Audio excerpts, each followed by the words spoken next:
Yesterday, I had lunch with a friend that I haven't seen for about 10 years. In fact, she was just starting to have children when our season of life took us in different directions, and we've reconnected, and we spent 3 hours together yesterday, and it was as if we have never skipped a beat in our friendship. She has 3 kids. They're 10, 9, and 5. She's in the thrust and thicket of motherhood, but we sat as 2 women and just shared and talked and connected. And it reminded me that women have something to offer each other. In fact, humans have something to offer each other. Ourselves, our listening heart, a way to connect. And that's what this episode is about today. We took our conversation with Joanna and Megan last week and extended it into how can we be friends when you have kids or you don't have kids, or maybe your kids are grown and gone. How do you cultivate friendships and not let the fact that there's differences between you in your life seasons keep you apart? How do you cultivate friendships? So welcome to episode number 46. We're calling this Kids or No Kids.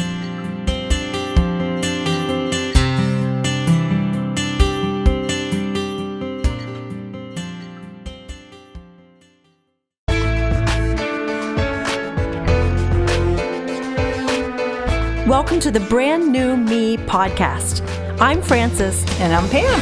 And we are 2 women passionate about helping others thrive in life, not just survive.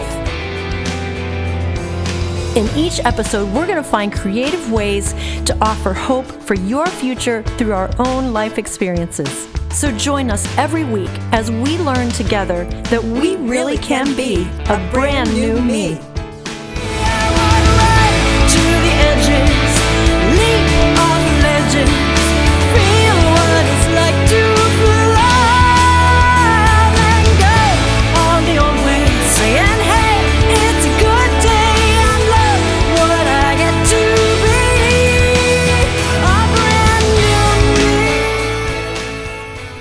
Been in a gathering of people when people are talking about their children and so forth, and then they turn to me and they say, "So, how many children do you have?" And then I have to say, "Well, I don't have any children." And it used to create this awkward moment in a gathering, and I decided that I would quickly learn how to put everyone at ease. So I would just say, "I have 2 cats. I've been married, how many years I've been married, and I have lots of nieces and nephews, and now I have great nieces and nephews, and even a couple great ones." And so I've had to learn to help people not feel awkward. And I have lots of girlfriends that they have children. Some of my girlfriends don't have children. But when I'm getting to know someone new, let's talk about how can a woman who has no children find common ground with women who do have children so that there's not that awkwardness. Can you speak to that a little bit? I would say, if you find that common ground, and I guess it's just a matter of them as moms knowing that you're okay, that you don't have kids and I do, and I know for me not to feel guilty. I think feeling that out for somebody like a mom who doesn't have children, it is kind of a little, you want to be sensitive to that, especially if you weren't able to. Mm-hmm. I know I sometimes feel guilty that being around somebody that doesn't and couldn't, because I have been able to have so many. But I think once you get past that first initial barrier of figuring out, are you comfortable with me and my kids? And are you okay if I talk about them? Because really that's all that goes on in my life. Maybe that's part of it. What you are doing right now is raising your kids, and your life is so intertwined with that someone like me who doesn't have kids, I might be scared of, well, what would we talk about? Does she want to get together?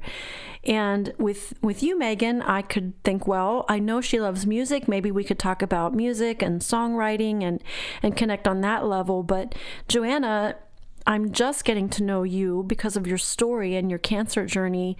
So I think about you and your 4 children. How do women connect beyond their kids? When you're trying to establish new friendships, would a young mom want to go out for coffee with me? Oh, yeah, totally. Adult conversation's a lovely thing. Yes. Yeah, I think we so quickly define ourselves by like what we do and not who we are first, because we were all somebody before kids too and had different likes and you know, now I see that I still have so many of those same gifts. You just use them differently when you're running around crazy after all your little people. But I think we get so overwhelmed in the day-to-day what we do, and this is who we are, that we don't branch out of that. I think moms need that too. I think moms need other women to speak into their life, to get them out of their little dark cloud they think that they're stuck in all the time. Exactly. Yeah, you know, just the encouragement from others that are walking in other places in life. That's good for all of us. Makes you more well-rounded. We need like, I'm a person too. Right. Yes. Yeah. Yes, and ask those people for wisdom. Just because they're not a mom and they haven't done that part of life, they've, like you said, they've had nieces and nephews, and what you've probably seen from the outside is more valuable than people who've been stuck in it and can't see it from the outside. Just like when he talks about the body in a church body or body of anything, I think relationships is the same. Like, it's a beautiful thing when you have really good friends that aren't walking the exact same path you're walking. And it's a beautiful thing to have those friends that are, because that's a gift. But I think that it goes both ways. And some of the most wisest women that I've known are people that have been able to speak to me from the outside of motherhood, from the outside of cancer, from the outside of all the avenues that I get so stuck in. So, and to affirm each other in what you're doing and when you're doing it and doing it well too, and not think that just because someone else isn't doing what you're doing, that discredits them from being someone that can be important in your life. Definitely. Well, sometimes I think something that might keep me from doing that is just because I don't know how hard it is for you maybe to get out of the house alone, you know, and get away. Like, I don't want to put more, another thing she has to do, you know, like find someone to care for the kids. So I might not be as quick to do that with a young mom, but knowing that they probably really need it, they just need a friend. Right. So do you just ask, or are there certain questions? Yeah. Because they can always say, no, I can't. Right. Well, that's what I feel like. If they're really hungering for a relationship with you or another person that they really want to spend time with, they're going to make it happen. And if they can't, they're going to say, can you please give me a rain check on that? I really want to, but later when I can. Because I know if someone's going to ask me to go somewhere with them, I can't always do it. But if I can, I'm going to be there. When you only have friends that are in the same walk of life as you, they can't be helpful to what your needs are, because they have the same needs themselves. So sometimes it's so nice to have somebody else that's like, no, let me help you because I can. Where your other friend with 2 little babies, when you have your 2 little babies, can't be the help that you need because she needs the help. Yeah. So do you ever do like, okay, I watch your kids this Friday night, and then you watch, so that we can go out on a date, and then you watch my kids next Friday night, so that, have you ever done that? Not regularly, but yes, we have done that before. I mean, I think that's what keeps a lot of young moms and dads home, because maybe the finances to pay for a babysitter, or it's just hard, or some couples don't even think about it because they're so, I know I get like that. Like, I'm like, oh, it's been like, I think a month since we've been on a date. We should do something about that. You know, and it is nice to know that you have other friends that you can say, okay, I know I've watched your kids, or can you watch mine this Friday and I'll do yours, you know, the following or next month, or so what happens when you say, well, I have 7 kids and you have 2? I know. Yes. Does that work? Well, it does. I mean, I have this one friend and we call her the angel. I think she has a halo above her head, even though she says stop, you know, but she only has 2 kids, and they're 15 and 12, I think. And she comes and helps me all the time, and she is willing to watch. Usually it's the little ones now, but then she really appreciates it if she has to take the older ones somewhere, and her daughter can come to my house and spend the night and hang out. You're still helping with the burden, or, you know, lightening the load for somebody. Even not everybody's up for 7 though. Yeah. It's hard. I don't have any family here and haven't for my entire motherhood That's true. journey. So yeah, it's okay. It's been fine. The time that I get with my family is extra special and they're extra helpful. So those times are, Mom, come, and then she's here for 10 days. So that's awesome.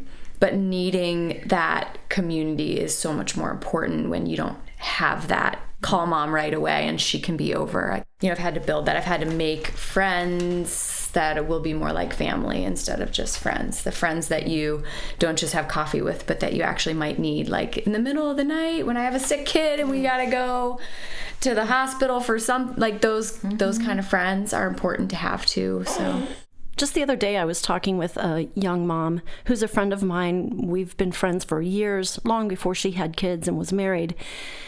But as she's having kids now, we were talking and I said, well, I don't have advice to give you as a mom because I'm not a mom. And she said, well, I don't need advice for being a mom. I need advice about being a godly woman. And I thought, well, it's kind of like a light bulb went on. I thought, well, I can be that to her. I can offer help in her walk with the Lord. I'm not perfect. I don't have it all figured out. In fact, I know less as I get older, but I can certainly be a listening ear and just share my life experience with her. And I guess I'm talking not just about current friends that I have, but new women in my life that I might want to get to know, but they have kids and I don't. And that can sometimes hinder me from being a friend. So this conversation is helpful. Well, I know, just thinking about, every day and kind of the chaos of life, it's a struggle to really get that time, maybe in the Word or quiet time. And we're always trying to figure out ways to just really draw closer to the Lord. And it's a constant distraction that I have every day in my life because there's people who need me at all times. All the time. And just when I think I have a moment of quiet, somebody wants to talk to me again. So I say that to say that I need encouragement in my walk with the Lord because sometimes I forget to get up, and really have some quiet time with Him. I feel like I'm praying throughout the day, but it's just talking to the Lord through the chaos, and I think He understands that and He knows what I'm living through, but I'm not a get up at 5:30 and have my hour devotions because I'm exhausted. Like your mom. Yeah, right. Sit on the portion of your coffee. She can do that. I know. Anybody to distract her. I do remember. I have a good memory of my mother, if I can throw this out there, we had this wooden rocking chair that was really, it looked like branches, and it was on the back deck at our Beckman Drive house. And I remember you sitting out there with your coffee and your Bible, and that was encouraging to me. So I want to be that encouragement to my own kids, but I feel like they look at me. She's not sitting and reading her Bible, because if I had my Bible on my lap with everybody around, I would read the same word 100 times over and not get anything out of it.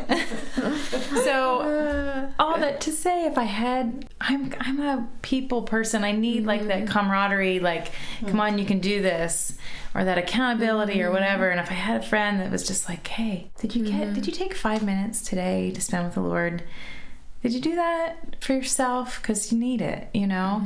And I think, like we say with being moms, some of the times we're just like, are you surviving? You're all right? You okay? Did you get dinner on the table tonight? All right, awesome.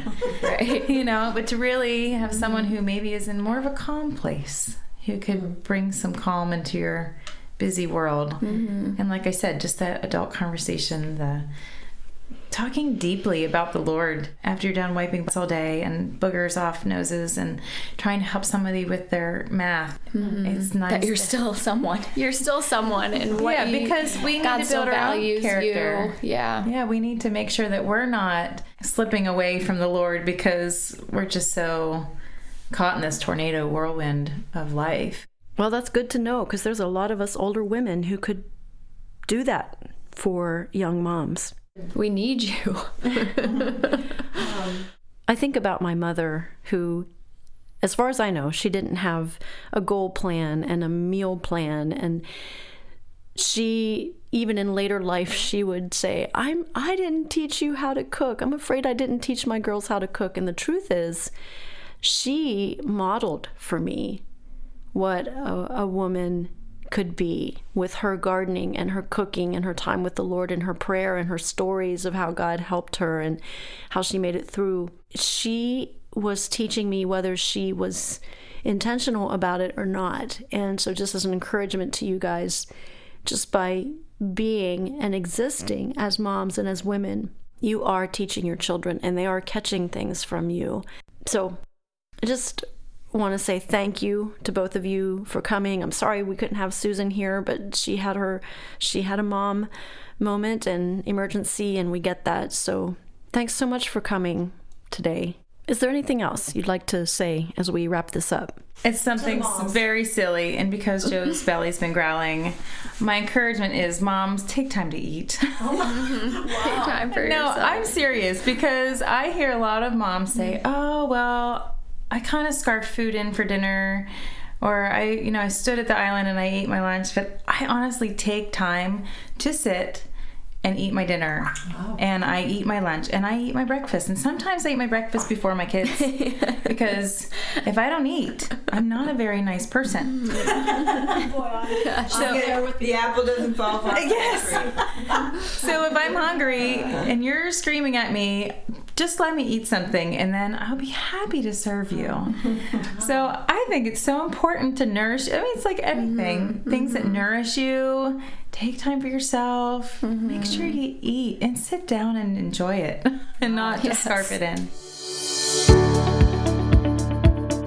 My best lesson I've learned in motherhood was realizing that if I was taken out of their lives and out of that picture, that they would still be children of God, and that they would still be His, and that they are gifted to me during this time in their life, which is extra special and I love, but not to think that it's all my control, that they're God's first, and that He's doing a work in them that's way bigger than the work that I'm doing in them. That has been so freeing in motherhood for me to realize that no matter what I do, that He's still over all of that. And I wish I would have learned it way before I did, but moms out there that are paralyzed in the trenches, in the days that are so mundane, just know that He has them way more than you do, that He loves them 1,000 times more than our love for them. So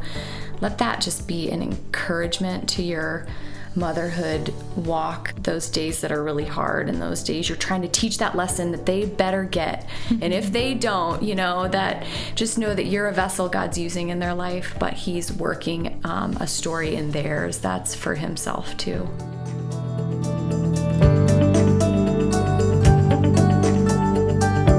As always, thanks for joining us today, and if you know someone who could benefit from this episode, please pass it on to them and just let them know about it. And also, if you know some older women who maybe they're in a new season of life and they don't know how to be a blessing to others, their kids are gone, their grandkids maybe don't live close, they're kind of looking for what else could I do, encourage them to look around at maybe some young moms they know who could just use someone to take them out for coffee and sit and listen or share or encourage. All right, we will be back. We have some more great interviews coming up. Can't wait for you to hear. So have a wonderful week, and we'll be back.